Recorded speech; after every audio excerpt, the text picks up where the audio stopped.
Okay, hello and welcome back to French Ear Trumpet. I'm Andy from AJ in France, and we have Colin from French Countryside Live.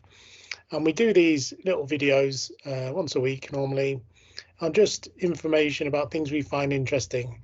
Normally it's French related, but it doesn't have to be.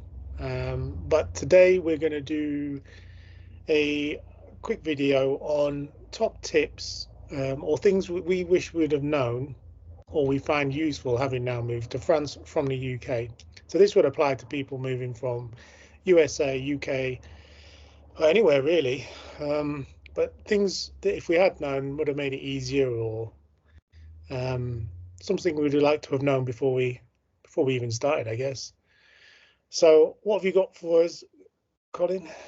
Right, so Jane went to a ladies group today. It's a group of ladies that meet once a month and have a little chat. And this time it was in a big bricant, and which is it's like a bric-a-brac shop, you know, second-hand goods and stuff. And while she was doing her thing, I had a walk around, and they got loads and loads of English language books. And I saw a book on Jensen cars. It's every Jensen car and the history of it, and the manufacturers and the people that owned it. It's big, thick, proper coffee table book. And my mate Steve is a massive fan of Jensen's. Jensen Interceptor, that's his dream car. And I thought, I'm going to buy that. So for Steve. So I bought it, paid €10 for it. And I thought I'll send it to him. He lives in Benfleet in Essex, just to the east of London. And I thought, yeah, I'll send it to him. How hard can it be to send a parcel? Right, so you're all trying to send a parcel from Charente, southwest of France, to Benfleet in Essex, which is southeast London? Yeah, southeast London, yeah. So turns out it's quite difficult. So I put it in a big I put the book in a big Amazon envelope that I'd saved. You know, the big card, the big brown card envelopes that I'd saved. Put his name and address in it. Went to the post office in Chabanais, just down the road, and the lady took one look at it, turned it over. She said, "No, just no." No. And so she said, you have to go home, go on the internet, go onto the La Poste website, fill in all the customs forms, and do it properly, and then come back. So she sent me off with me tail between my legs to go and do it properly and come back.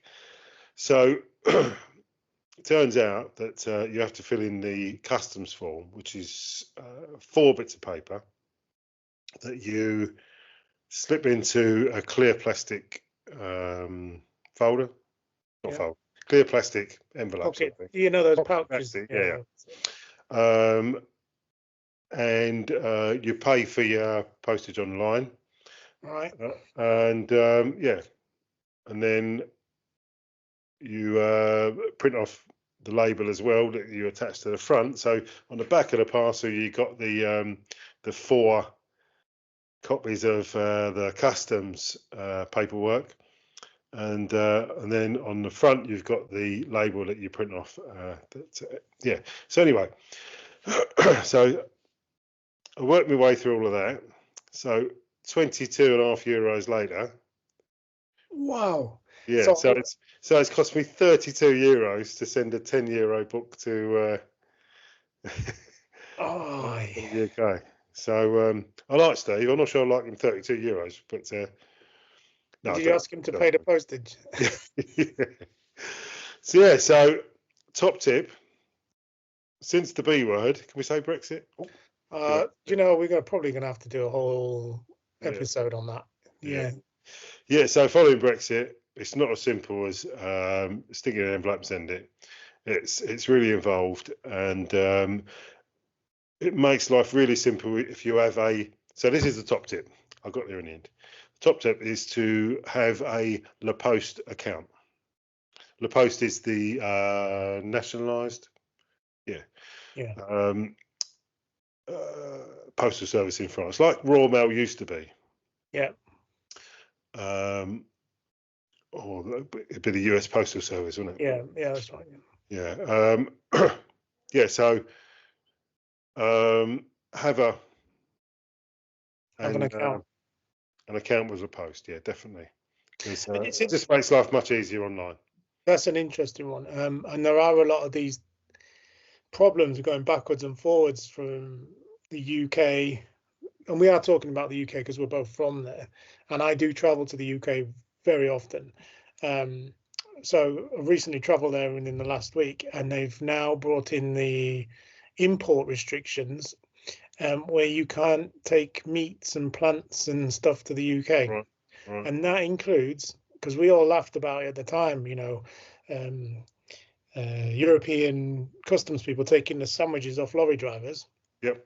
That's exactly what they were doing at the airport when I went through. They were searching and look, anybody who had any cold meats or anything, including sandwiches, they were being taken off them. So it's exactly the same as the Europeans did when we did the Brexit, but we weren't able because we didn't have the staff, the facilities, etc., etc. But now we do, so that's causing problems. So when you're traveling back to the UK, the rules recently, and it's as recent as the end of May, I think. Oh, hello. So it is quite recent. So if you haven't been for a month or so, you check on what you're allowed to take back there in both your hand luggage and your cases, because they are checking. And it's no longer how it used to be, where you could just move with anything you want.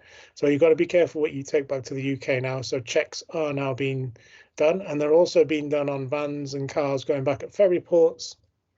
So if you're importing now, or it looks like you're importing, the problems you've got coming to France are exactly you're going to have the same problems now going from France to the UK. Right. You could, of course, just go to Ireland, drive to Northern Ireland, get a ferry over, and then no one will bother you whatsoever. But sure, that's just Just to add to that, what I said about the La Poste, La Poste do something called identité numérique.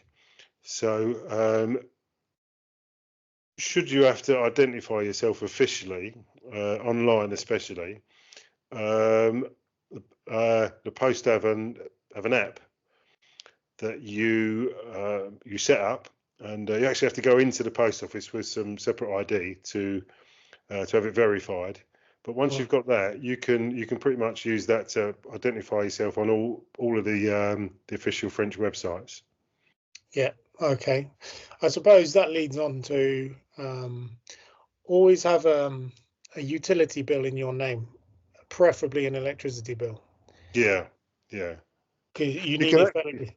Funny enough, when we just went and bought a car 2 weeks ago now. I don't want to talk about it. And the salesman said, "Oh, as part of the paperwork, he said, oh, have you got an attestation? It's called, isn't it?" Yeah. And I said no, but I can email it to you. And then I thought, I've got the EDF app on my phone, and what you can actually do is get the attestation up on the EDF app, and then forward that on through an email to wherever you need, to wherever it's got to go. So I was able to get the attestation sitting in the showroom. Yeah. I mean, they use it for everything. If you want to open a bank account, you want to buy anything on credit, you name it. You're trying to set up your taxes. You're trying to set up. The first thing you've got to do is get your name onto a utility bill. It will accept water as well, so that's possible.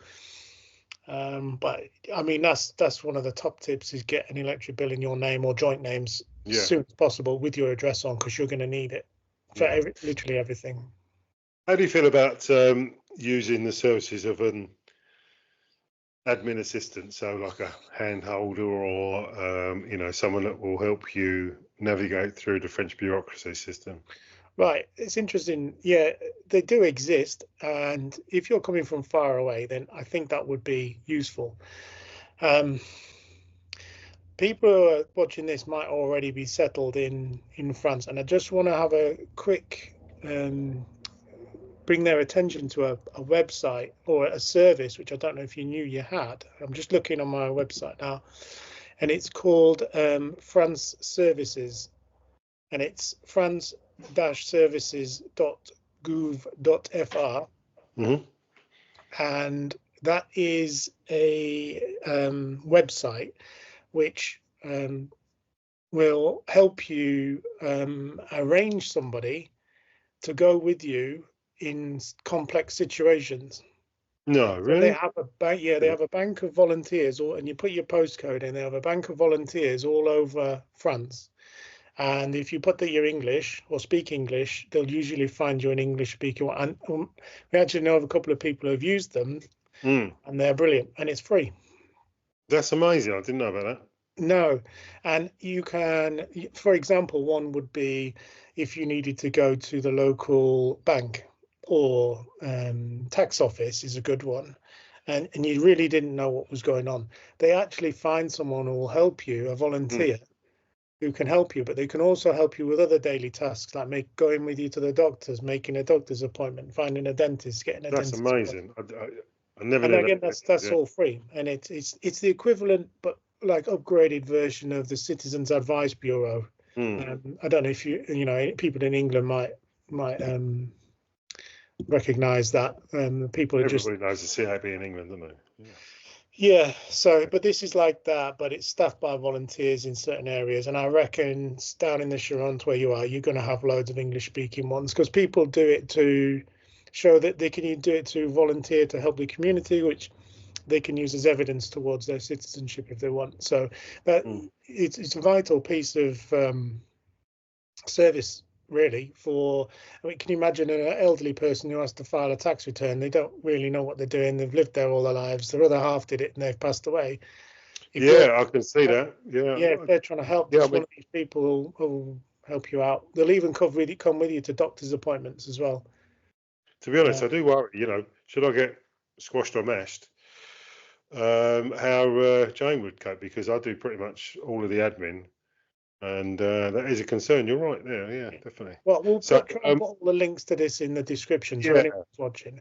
Yeah, that's following on, I just want to say on our last video that we did, how about the health service?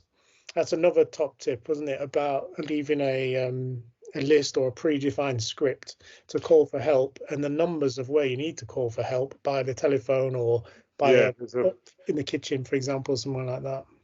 There was a couple of people who said that they hadn't thought of that, and they've done it. Absolutely. Having watched the video, they've done that. Yeah, and if you're the one that speaks French and you're incapacitated, the pressure is not there. Yeah, we covered that. Have a look at our last health service video. I'll tell you more. Yes, that was really good. Actually, that was useful. Yeah, I like that one. One of the top tips I wrote down is language is the key, and it's really important that if you're going to live here, you've got to learn French, because unlike the UK where there'll be literature in 28 languages, you come to France, the literature's in French. Generally speaking, I mean, at museums you get, obviously that's different, but I agree with you. In terms of official documents or official offices, or the healthcare system, everything's in French. So and I think it's just good manners, to be honest. I think it's just as basic as good manners.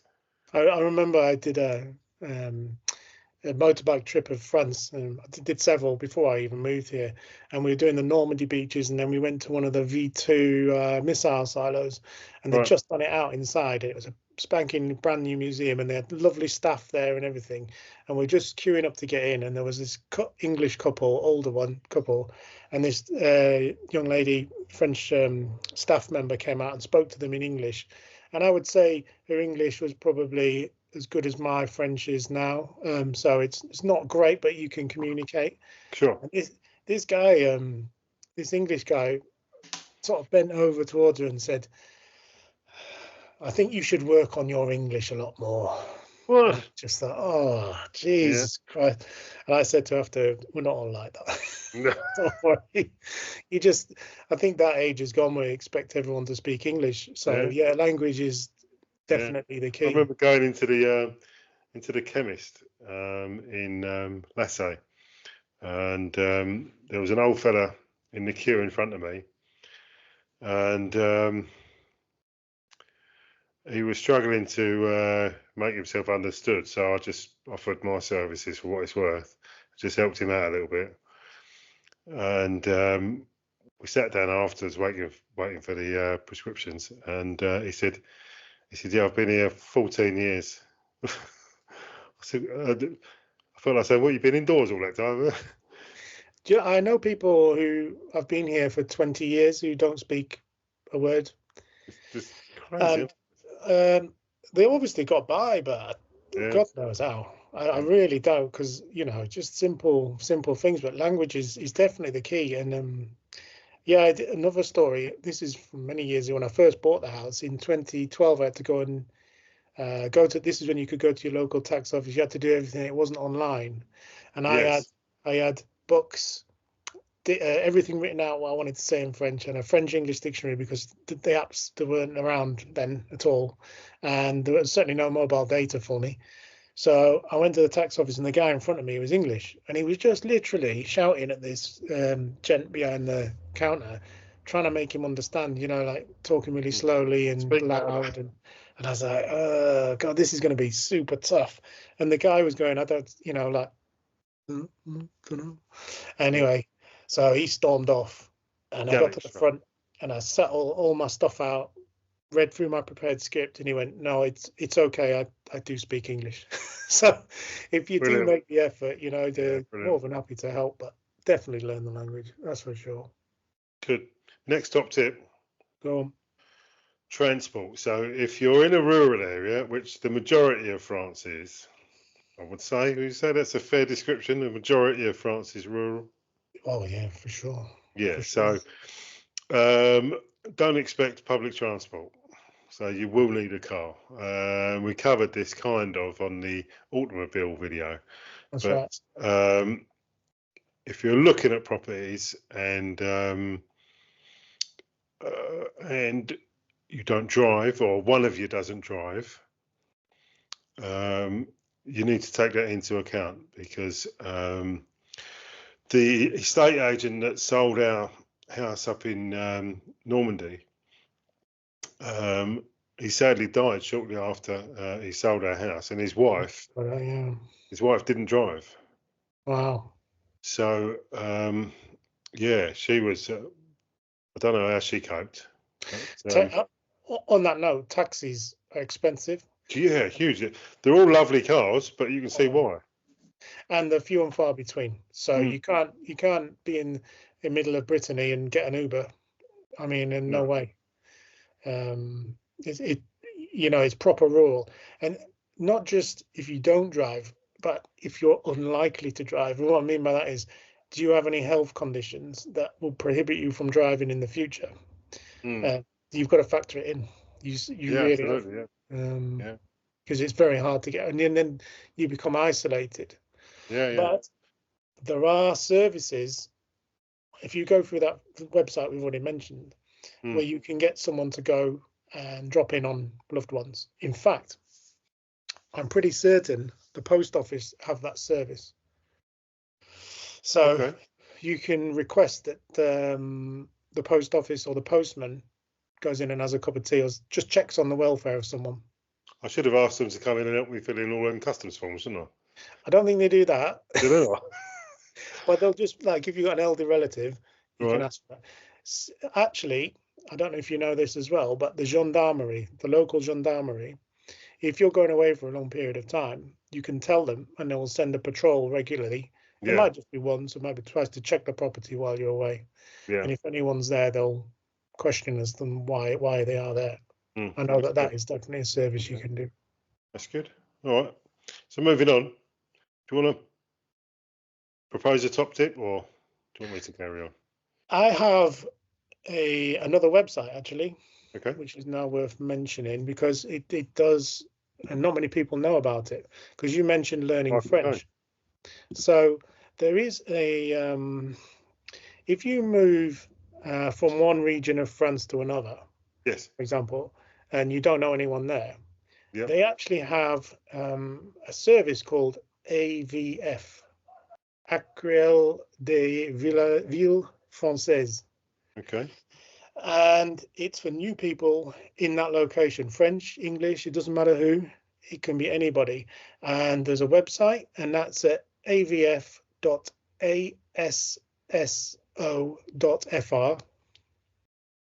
If you go on there, it gives you a list of all the areas and everything that they've got there. So some of the things they have, information about the local area. If you sign up to it, I think my mum says when she did it, it's €27 a year. And then Right. you can go to public French lessons, and they're €1 a lesson. That's amazing. And they also have clubs for, like, it could be anything from rambling to painting to pottery or bird watching, anything, and they'll point you in the right direction. Obviously wine tasting and all the French kind of stuff as well. So Yeah. they'll tell you what's available there, and they arrange meetings and going out and all that sort of stuff, and you meet loads of people. And my mum has met some of the best friends she's got at those AVF meetings, English and French. Yeah. So sorry, can I just get you to repeat that website? So that's avf dot. Yeah, A for Alpha Victor Foxtrot dot Yep. ASSO for Oscar .fr. Okay. So All right, if I'll check that out. anybody Yeah. wants to just have a look at that, there's so much information on the website, and they also provide French lessons if you need it as well. So That's there you really go. good. Fantastic. So another top tip: living in France, you need a French bank account, Absolutely. and easy to open. Just attestations again, and all You sorts need of. an address. You need an address for a French bank. Yeah. Yeah. The top tip is to never write a check that won't clear because there's not enough funds. Yeah. They have a major sense of humour failure if you write a kite. Yeah. They will shut your account forthwith, and you'll struggle to get another account. Yeah, it's a big no-no. So yeah, it's a bit like, as you say, it is a big no-no. So you still see people in the supermarket writing checks. Checks is still a big thing Well, here, they're always in especially front with of the me. older generation. Strangely enough, Sorry, they're always in front of me. I don't know why. yeah, I know, right? Yeah, yeah. Oh no. Yeah, because what they do in the they don't actually write the check, do they? They give a blank check to the checkout person, Yeah. and they run it through the little printer 5-6 times where it prints out, and then they sign it, and then they check it and they sign it. But as I say, top tip: don't write a check thinking it'll be all right, because it won't. It won't. If it does bounce, they'll You're in all sorts of trouble. well, On the yeah. Oh yeah, on this subject of banking, Yeah. you normally, if you have a mortgage, you're obliged to have a current account with that particular lender, which I didn't realize until I tried to take a mortgage out 20 years ago. But once you've got a French bank account, you can open a Wise account, which is actually in Belgium. So they work just as well in France. I've got one. And the benefit of a Wise account is there's no fees, and they pay you interest on your balance, and you can use their card, and it's instantaneous. The transactions are instant. Right. Okay. Whereas the French bank account, they charge you a monthly fee normally. Yeah, depending on what you do, actually, yeah. Yeah, so it's not free, and they very rarely pay you interest anyway. Yeah, So my bank charges monthly are probably between €4 and €20, I guess. yeah. Depending on So that. I use my Wise account, and they don't charge anything. And because it's European, you can pay for anything in France with it using Google Pay or the contactless. You can use it online, in shops, anything. But unfortunately, you really do need a French account, an actual French bank account for other stuff like mortgages and stuff like that. Yeah. But if you don't have that, then go for a Wise account. They're much better. Yeah. Okay. Didn't know about that. Okay. Next top tip. Buy a trailer. Trailer. I mean, it's so simple, and it doesn't have to be a big one. And I think this all stems from, and I was talking to Robbie from Escape to France Charente, link in the description. Brilliant channel, by the way. Really enjoying it at the moment. It's super. Yeah, mate, it's such a professional. Yeah, videos are just getting more and more watchable. But he is a professional. He is. Actually, absolutely. He's not a professional because he's not getting paid, is he? But no, he's not. But he should be. He should be. Yeah. Anyway, so what it is. When he came to France, his previous background is zero practical DIY. That's another thing. You're going to be doing DIY. I mean, there's no two ways about it. Unless you're insanely rich or you live in a rented house, you're going to be, even if it's minor stuff, and learning it is going to be tricky. And then you're going to buy all the tools. So maybe look at, before you move, doing a DIY course in your own language. Yeah. Because you're going to need it 100%. And this moves on to what I just said, the trailer. You're going to move stuff around all the time. Oh, I mean, I'm always amazed at the amount of stuff. The amount of times that I've been to the déchetterie with stuff from the house, I'm amazed there's an house left because there's so much stuff. I'm amazed it's just not just a big hole in the ground because I've taken everything to the déchetterie. It's just ridiculous. Yeah. I mean, a little tray. It doesn't have to be a big one. Otherwise, you're going to be jamming all this stuff in the back of your car. I think we talked about this on the automobiles video about trailers. I think it's over 750 kilos. Is it gross? Yeah. It needs to be registered and insured separately. That's right. So separate number plate as well. Yeah. So unless you want to, add to admin, get a smaller trailer or one that's right up to the limit. Yeah, you get a 749 trailer. Yeah. It's unbraked, and you can fit 90%, 99% of everything you'll ever need to move in nice. Yeah. That's what yours is, isn't it? Somewhere around. My trailer is one of those. Yeah, I got it from Poland, and it's brilliant. Brilliant. I don't know what to do about it, to be honest. Yeah. So that's definitely get to know your déchetterie as well. That's a good top tip. Yeah. Spending on all, whether it's garden waste. Ladies at the déchetterie. There's normally a guy at the déchetterie. Whatever you do not cheese him off. Do not throw something in one of the bins that's not supposed to be there. If in doubt and you can't speak French, just point at it and go. Yeah. Yeah. And he'll tell you where to put it. You're never going to be in a circumstance where you come out with more than you've gone in. So just don't cheese him off, though, because next time you go, he'll be on you. He'll be on you like a Trump on chips. Definitely. Play nice. Just to add to the DIY thing, and it's a subject that we're going to cover at some point, about the FOSS. The top tip is just to make yourself aware of what goes down the toilet. It's a bit delicate, but make sure that you know what goes down the toilet and what can't go down the toilet. And any visitors are also made aware of what they can and can't put down the toilet. We've got, I mean, you've seen it. We've got a little sign that sits in the guest bathroom or shower room, and it just tells you what you can't put down there. So, that's a good tip actually. Yeah. And when you go to other people's houses as well, don't be the one that puts something down there that they shouldn't do, because you won't get invited back. No. So moving on, supermarkets, supermarché. We're going to do a topic on this as well, aren't we? Okay. Yeah. Okay. Shopping.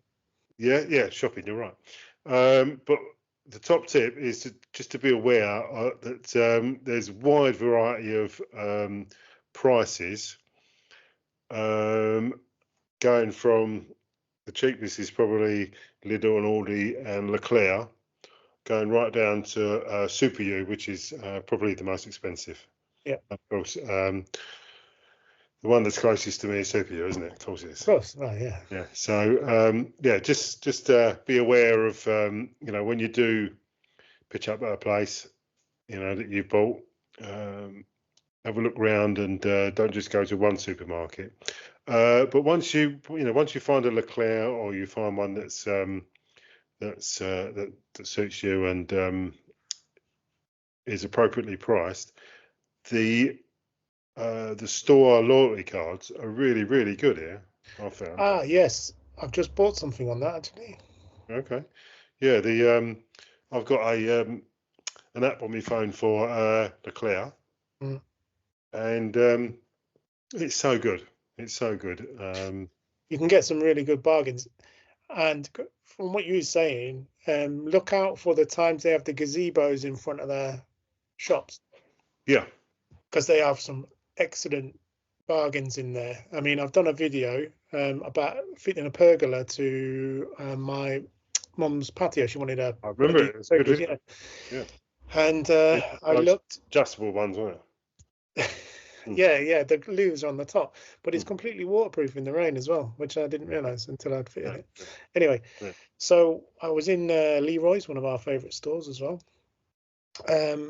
and it was 3,500 for the same pergola. Now in Leclerc, when they open up their summer season, they have a big gazebo normally outside with discounted price summer goods in there. And we got it for 1,300, same one. Yeah, and that's a massive reduction in price. But not only that, they gave us 200 points on the Leclerc card at the same time. So recently, we just used it to buy a set of tables and chairs for €50, which would have been 250. Yeah, I mean, we save our points up for Christmas, and what are we in now? We're in it's nearly Christmas. June, isn't it? Yeah, we're in June. I don't even know what month is. State of them. Life of the retired. Right. Yeah. So, but we've already got €49 on the Leclerc app. So brilliant. That's really good. Yeah, definitely use store. Lidl do store cars as well. Brico Marché, Brico Marché's best one is Leroy Merlin. That's outstanding, isn't it? So rather than giving you points to, how can I put it, to save up for something, what they'll do is the points add up, and then you get a €15 discount. So when you go through the checkout, they'll ask you if you want to use your €15, or you can save it and in blocks of €15. Yeah. And it's surprising how quickly that adds up. Oh yeah. And it's really, really good. Yeah, get loyalty cards, I guess. Yeah, that's really. Do you got another one? Yeah, mate. So top tip: changes to property. So go on. When I say changes to property, I mean certainly if you're within a proximity to a church or a historical building, any change to the exterior of the property, you're going to need to speak to the mayor. And I think that any change, wherever you are, just to run it past the mayor is good courtesy, and you can save a drama down the line, I think.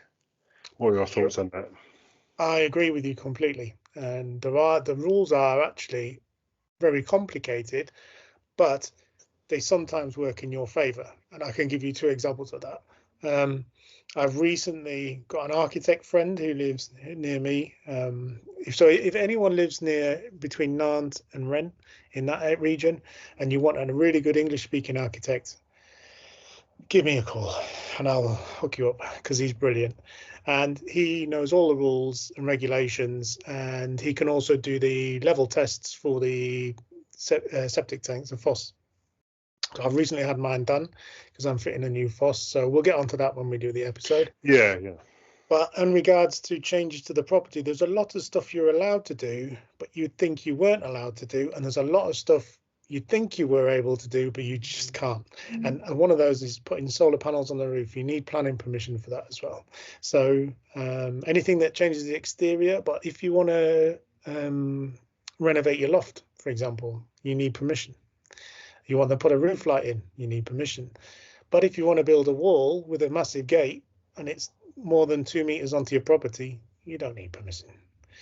So I've got a driveway that's set back from the road. So it goes up more than 2 meters from the road. So I can put a massive wall and a gate and don't need any permission for that. Yeah. So yeah, but even if you're just going to knock a building down, you need permission. If you're going to have a shed above a certain size, you need permission. So there's you're right. There's a few projects here that I'm going to have to run past the mayor. So I've built a tiki bar, but that was in the exact same place as a large greenhouse. So there's really been no change to being a structure there. But in the very near future, I'm going to put a pergola on the back of the over the patio. So that'll be very visible. So I'm just going to run that past the Marie. I'm also going to build a carport where the old cabin is at the front. I'm going to have to run that past the Marie, I think. Yeah. And also the biggest job, the garage out the front that faces onto the road. That's got wobbly walls. That's a technical term. It's a technical term. Walls, and you're not wrong. Yeah, it's terrifying. Every time I go there, I think, oh. Yeah. So the plan is to knock that down completely and just build another one exactly the same, but without wobbly walls. Yeah. So your Mary will help you out with that. But there's just one more thing I want to mention. If you're within 500 meters of a national monument, you also need to have an architect, and you also need to get them to speak to architects of Bâtiment de France. So it's a national thing. I think if I said English Heritage or National Trust, you get the idea. So Graham at French House Renovation, link in the description. His house backs onto a church. Literally, it's like 6 inches away from the. His back wall is 6 inches away from the church, and he's got the Marie about 300 yards up the road. So I was talking to him a couple of days ago, and he was saying that he wants to reinstall the granite step at the front because his front door is directly onto the road. So he's got the granite step, it's in the garden, but he wants to put it back outside the front door because at the moment there's about a 60 centimetre drop from his front door down to the road.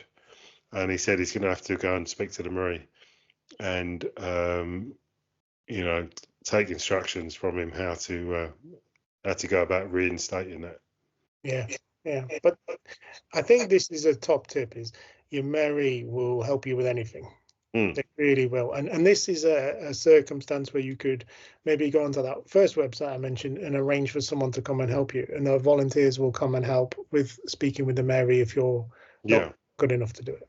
Yeah. Okay. Good. Next one. Now, I don't know whether it's just the region or whether it's right across France. I've not got experience, but hailstorms.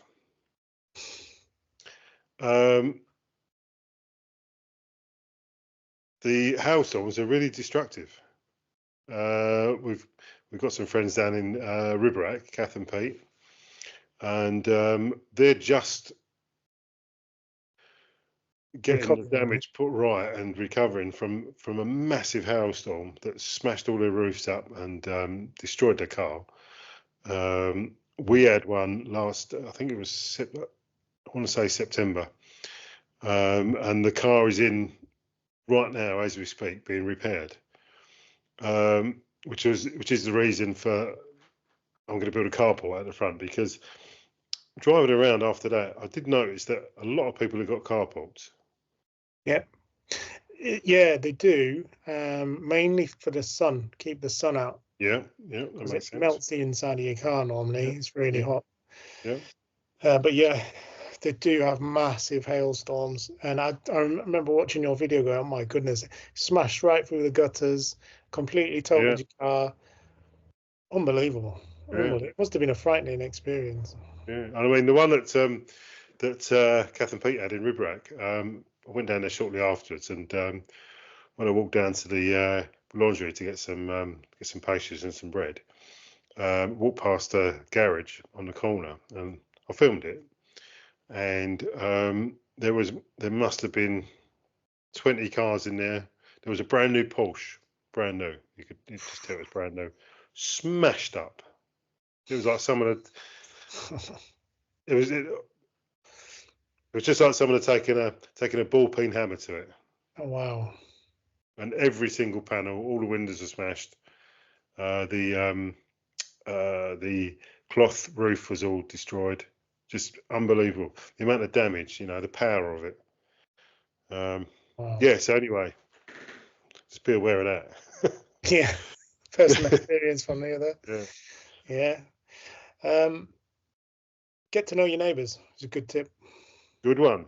Yeah. Good Even if one. it's just Yes. to say hello, goodbye, that kind of thing, because you'll need things like, for example, you might need some firewood. So I guarantee you, It's on my list actually. yeah. Fine. So Yeah. your neighbour will know where the best place is, Yeah. how much it costs, who to speak to. If they've got chickens, then you might get some free eggs every now and then, which I do, which is nice. And they know everyone. They know everything. Yeah. So And the downside of that is your business is around the village quicker than you yeah, realise. I know, right? Yeah. Yeah. I don't miss anything. No. Where we live here, we're in a hamlet of 6 houses. At number one, um, the chap was the former mayor. So, as you say, he knows everyone, knows everything. So, any issues, I just go and speak to Christian, and he puts me right. He's also he's a farmer. He's also got a massive stock of firewood, which you've seen in my previous videos. Yep. So that's that's the firewood taken care of. And I remember last year, Christian was whizzing about on his quad bike, and I see him out the back, waved at him, and he stopped, and he called me over, and he had this plastic bag on his handlebars that he opened up, and there was a great big mushroom thing in his bag, Wow. and he said avec jambon, avec fromage, c'est Oh, yeah. belle, c'est belle. And so I said, oh, great, yeah. So I thought, how old can it be? Ah. And so I went looking around like the shaman around here, and I found these great big mushrooms. I thought, they look all right. So I picked a couple of these. I thought, I'll best go and check with Christian. So I walked down there, because it's only down the road. I walked down there, showed him a plastic bag. He looked at it, looked at me, and he went, ne pas manger, ne pas manger. Oh. Yeah. Si vous mangez, vous more. Oh, wow. Yeah. So he said if basically don't eat it, because if you do, you'll die. So that was the end of your mushroom hunting career, Yeah. was it? So I thought, yeah, all right then. So the next time he goes out looking for fun guys, I'm gonna tag along. Yeah, and I have a couple of friends here that were friends with their neighbours, and that's exactly what they did. When they were going out looking for mushrooms, they took them along and showed them what to do, and they go out mushroom hunting. Would you believe? Yeah. It's a Yeah. real No, I believe popular it, thing. yeah. I don't know whether it's an urban myth or what, but from what I understood, you used to be able to take the mushrooms that you picked to your local pharmacy and they would inspect them and say whether they was good to eat or not. But I can't imagine I don't know. doing that now. Maybe, I don't know, maybe 20, 30 years ago, yeah. But yeah. Anyway, speaking of firewood, I think it's important to know when to get your firewood as well. If you've got a log burner, obviously. Because you really do need to have your firewood at the appropriate amount of what's the word? Not dampness, dryness. Yeah, dryness. Yeah, because otherwise it doesn't burn efficiently, and it'll tar up your chimney and or your flue, and it'll be all sorts of dramas. So I just bought 4 stairs, 4 square meters of wood for next year. So they're undercover in the wood store, and they're already a year old. So they'll be super dry. Get the summer as well. And yeah, so they'll be 2 years old and nice and dry by the time I come to use them. Probably November, I guess we'll start. Is it just moving on from that? Yeah. Make sure when you buy the house, you know if you're going to spend your time here in winter, you know how you're going to heat it. And the reason I want to say that is because in England, everybody's spoiled because they've got natural gas boilers everywhere, literally every house, apart from the really, really far out ones. You will have a gas boiler, and you just go in and you turn the tap on and you got hot water, and your heating is on whenever you want it. You don't have that luxury, generally speaking, in France. So you need to look at the house is heated. If it's electricity, it's going to cost you a lot. If it's a wood stove, there's the maintenance involved and the regulations, like you've got to have it swept once a year by a registered person. You've got to buy the firewood. You've got to, I mean, there's a lot more to do. And then there's fuel boilers, and then there's LPG boilers. So you really need to pay attention because all of those things need action. You need to do something as opposed to a gas boiler. Just flick a switch. You're in. I'll give you an example. I bought my house and it said it's got, this was in 2010, it's got oil-fired heating with radiators, big tank in the garden. I was like, that'll do me. Get there, day 1, week 1, go in the boiler house, and it's just a case. There's no insides of the boiler. It's just the outside of it. All the insides have been removed. Well, there was a boiler, kind of. If you take a photograph of it, it's a boiler. I was like, what am I supposed to do with this? And at the time, it was going to be a holiday home. So I just chucked electric heaters in all the rooms, and then when I moved permanently, I was like, actually, it's just uneconomical to heat with that. So we're having to move to a different setup. So pay attention to how the house is heated, because that's going to be your biggest source of misery if it's, as you know. It takes up an awful lot of time. Welcome to my world. Exactly. So, you know, that can, if you're buying in winter, just make sure you got that sorted. Yeah, and when you're buying a house, if they say it's got underfloor heating, even if it's August, get them to switch it on, because I got caught by that. Oh yeah, it's got underfloor heating. Yeah, it did have underfloor heating. No promise that it works, but it's there. So yeah, check everything. Basically, check everything. Switch everything on. Check everything. Yeah, buying a house, and we should do a specific episode on that, because there's just so many pitfalls.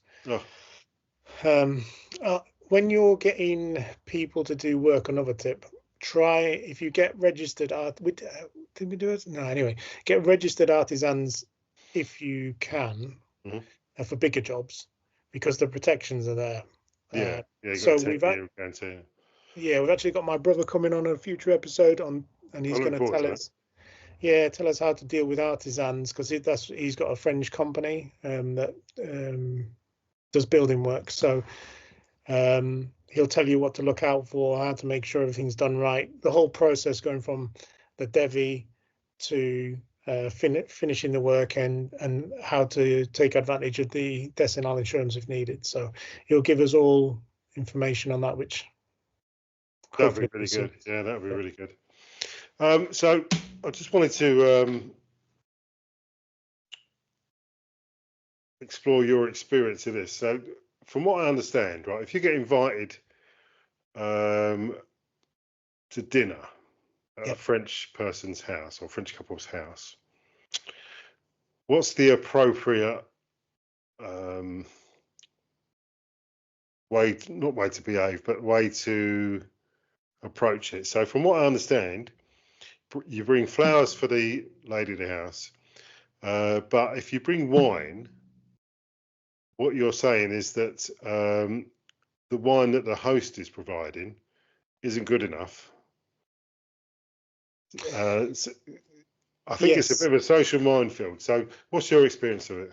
So I'm quite lucky that I've been in lots of situations like that, and I never take wine, just because there's no way I know more about wine than they do. So how am I not buying a wine that they just drink normally every day, or they don't like, or they've already discounted it for some reason? You just don't really know. I mean, flowers are a very good thing. You just take some flowers, but what I did recently was, it was a French friend's birthday, and we often have a drink together, or I go around for dinner or whatever. I went to Leclerc, it was, and I selected 6 British or American beers from their selection. Now, they won't normally drink that stuff. They would normally drink the local beer or whatever. And I made a selection of all these beers and took that and said, look, this is a selection of British beers. So they've got no previous reference to this. And if they don't, it's okay if they don't like it, because they've never tried it before. So, that could be an option. Yeah, that's a good one. Yeah, beers, I wouldn't be taking. I take flowers for Madame, but or you could take something that's homegrown. If they don't make any, like if you've got a veg patch, take some of that, or fruit or nuts or whatever as well. They don't mind that, and you'll find that if you do that, if they've got a veg patch, you'll get something that they've got more of later on. Yeah, we've got a lovely couple that live directly opposite. Yeah, I've met them. Yeah. Yeah, lovely couple, and we give them half a dozen eggs every now and again, and I think that towards the end of last summer, he brought over a great big tray of figs. Oh my God, that was fantastic. He's got a lovely little garden there. He works hard on it. Yeah. He does, yeah. Bless him. So my experiences with that is, think outside the box, and take something that is uniquely British. So I'll take something British. I'll give you another example. There was, my mum used to go to yoga classes in the local town. So this is another tip to get integrated, is join local clubs. But I'll talk about that in a second. But they had an evening where they bring something that they had made at home. So everyone's going to make their French stuff, whatever. So my mum just made sausage rolls. I was just going to say, they do like the sausage. Your mum's sausage rolls are outstanding anyway. They are. Everybody likes outstanding. sausage rolls. Yeah, I've got talking from experience here. Every year I got four guys that come over to my house, and before they set off, they're like, I hope you've had your mum working 24/7 making sausage rolls. Yeah. So she makes sausage rolls because it's uniquely British. So my advice in those situations where you're asked to bring something is, bring something that's unique to you that they maybe not have tried before. They'll really appreciate the difference. They really will. So that's an easy way out of it, really. Yeah, that's a really good idea. Really good idea. Just got a few more, sort of, time's getting on, but just got a few more top tips, if that's okay. Yeah, go for it.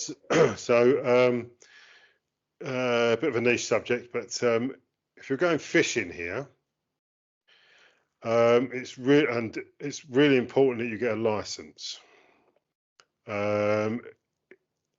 If you're going to be fishing with 2 rods, and there's 2 of you, the authorities really take a dim view of anybody fishing without a license, and it's a big fine, big fine, and they check as well. They do check, yeah, they do check. I've been checked, I think, twice, and the fishing license is quite expensive, and it goes up every year. This year was €106 for the year, but that gives you the opportunity to fish on any water. They got I don't want to bore you, but they got two types of river. They got Category 1 and Category 2. Category 1 being the cleaner waters with the trout, and Category 2 is everything else basically. Yeah.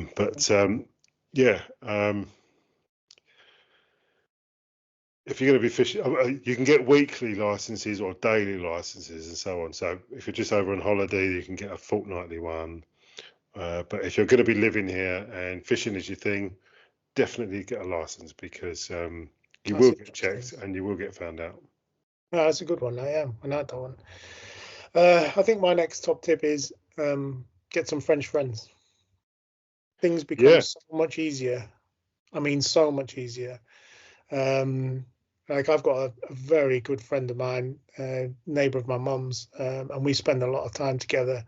And anything you want, anything, he'll help you with anything, just to be helpful. But he's a nice guy anyway. But most of the French people I've had interactions with, my neighbour opposite, anybody I've spoken to, some other friends, I was recently helping with the Olympic torch. So I put my name down as a volunteer to go and volunteer moving stuff, setting up at 7 o'clock in the morning stayed the whole day, and then dismantled all the attractions and games and stuff for that. And that was all through my French friend, the ability to do that. So once you get a French friend, you can. And so there's a thing in France called apéros. Funny enough, I was going to ask you about that. Yeah. Okay, so explain that to me. Right. So you don't normally, if it's the first time you've met somebody, you don't normally bowl in with the "do you want to come round for dinner" kind of situation. So what they do is they say, "Would you like an apéro?" Or if it's two blokes, at the end of the evening, like if you went to a French customer, for example, and he offers you a boire un coup, it means a quick beer after work. So he'll give you a glass of beer, you have a glass of beer, you talk about something, and then that's expected to end there. That's pretty much it. So you just have a tiny little beer, and that's it. That usually happens between two guys after work, or something like that. And then apéros is a bit more formal. So Monsieur and Madame would come round for apéros early evening, say 6-ish, something like that, maybe 5. And you would be expected, if it was at your house, you'd be expected to put on little nibbles, a bit of crisps. It doesn't have to be a lot. Carbonates and stuff, that's the thing, isn't it? Yeah, and maybe whatever your drink is. So you can have a little rosé or a little bit of red or Pinot where you are. That's a very good one. I see it, nutritious. Can't find that up here. It's a nightmare. Oh, bless. I'll make sure you've got some when you come down here. That'd be brilliant. It'll be all right. So yeah, and you have just like a little before dinner drinks, and it may or may not, depends how you get on, be appropriate to say, if you're having a barbecue, "Oh, we've got plenty of stuff, would you like to stay?" And you might get offered that, but it's not accepted that that's what will happen. So after a couple of drinks, make your excuses, "Thanks very much for a lovely apéro," and then go back home. Or they'll just be guided by them. They'll pretty much tell you, what's going on, and you can bugger off now. and normally they're really, really cool about it. And but just if you get invited round, don't expect you going around for full dinner. It could be just apéros, and they'll say apéros. So, and then they have drinks and wine and stuff. When I went to do this Olympic torch, it's 9 o'clock in the morning, and they've already opened the box of wine. Yeah, of course they have. Yeah. Of course they have. And I was and then they got the bread out, and they're just snapping bread and then scooping out pate and slapping it in, and then that was their breakfast kind of thing. It was very So I think it's a bit of a cultural clash really, because British people will be eating a great big meal, their daily meal, if you like, main meal in the evening. Yet French people will be eating their main meal during the day. So if you're asking people around for dinner, would you like to come around for dinner? Would you be asking them to come around at lunchtime, or would you be asking them to come around in the evening? So normally you wouldn't ask them around for lunch unless it was a Saturday. Maybe you'd say, "Oh, come around for a barbecue and lunch." That's fine, because it's help yourself kind of thing with a barbecue. But if you want to put a full sit down dinner, I don't know about that. Only if you know them really well, I think. Yeah, Because that's interesting, isn't it? Interesting. I mean, like on a Friday, my neighbour sometimes does lunch for all the guys, so there'll be 4 or 5 of us, and he goes to the extent of laying the whole table. So you got all the knives and forks, the different plates, the glasses, and you have pre-dinner wine, after dinner wine. So is this in the evening? Is it, or is it? No, this is lunch. Lunchtime. And then everyone goes to work afterwards. Yeah. And then you'll have a little digestive afterwards as well. And he brought out his granddad's Mirabelle Cognac? spirit that had been made like 40 years ago. Nice. It was really, really interesting. So, but it's so different from us. I mean, totally different. So seek more advice on that. But aperos and dinner are completely different things. So just 2 more top tips, because time's getting on, as I say. A really simple one. When you walk into a shop, any shop, just say bonjour. Because people will say it to you, and if you walk in and blank them, it's really, really rude. Yeah. I remember it's one of Jane's favourite stories, actually. When we first got down to Chiron, we went to there's a really nice freezer shop in Saint-Junien, Picard, and we was just approaching the door, and there was a woman with a little boy. He must have been 5, I suppose, and the woman walked in with a little boy, and this little boy piped up, "Bonjour, madame. Bonjour, monsieur." 5 years old, and it was really clear, and how lovely. But always say bonjour. Be as polite as possible. Yeah. I mean, that is for everything, and that's how you get stuff done. Don't get angry. Don't shout at people, because you will get nothing done. No. You just be polite. Yeah. Smile a lot. Last one. Yep. This is interesting, actually. We're going to do a shopping video anyway, but just as like a top tip, if you're going to live in France, is get used to the French products. There's any number of online stores and local outlets that do French food. There's world food aisles in the supermarkets, and you'll end up paying €7 for a. Do you mean for a jar of people that do English food, or yeah. So you'll end up paying €7 for a jar of salad cream, or for a bottle of salad cream. But we found that that in no time you'll just get used to the French brands, the French products, and you save yourself a fortune, because they're as good, if not better, in some cases, and it just makes no sense to say, but I'm used to this product. I can't live without it. I've got a top tip on that as well. Go on. Lidl. Right. So Lidl in France is just like Lidl anywhere. Every now and then they have a particular week. So Italian, Spanish, but they have, and this is for all you people in America, American week, and all the products in the center aisle are from America. That's amazing. Yeah, all the ones that meet the EU standards, obviously, but there's all stuff that's from America. So you might find your favorite, I don't know, whatever it is, type of bacon or type of hot dogs or whatever it is that you want from there, candy, whatever, it'll be there on that particular week, and they will tell you when it's on. And it's quite interesting because I went with a Spanish person to French Lidl, and it was a Spanish week, and they had all the Spanish stuff there that she would find in Lidl's in Spain. So That's amazing. it was brilliant. Brilliant. That's a good. We'll Good talk top more tip. about it on the shopping one night. So. Great top tip. Well, we've packed him in. Yeah. We've packed in the top tips for living in France. So that was excellent. Definitely. Good job.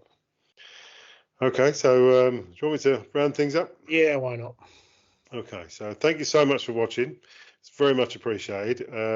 Subscribers are creeping up. The views are creeping up. So we're really thankful for that and for all your support. So if you'd like to give the video a thumbs up and maybe share it on your social media platforms, press the notification bell so that you know when there's new content, and maybe think about subscribing if you're not subscribed already. And all that leaves to say is it's goodbye from me. And it's goodbye from him. Goodbye.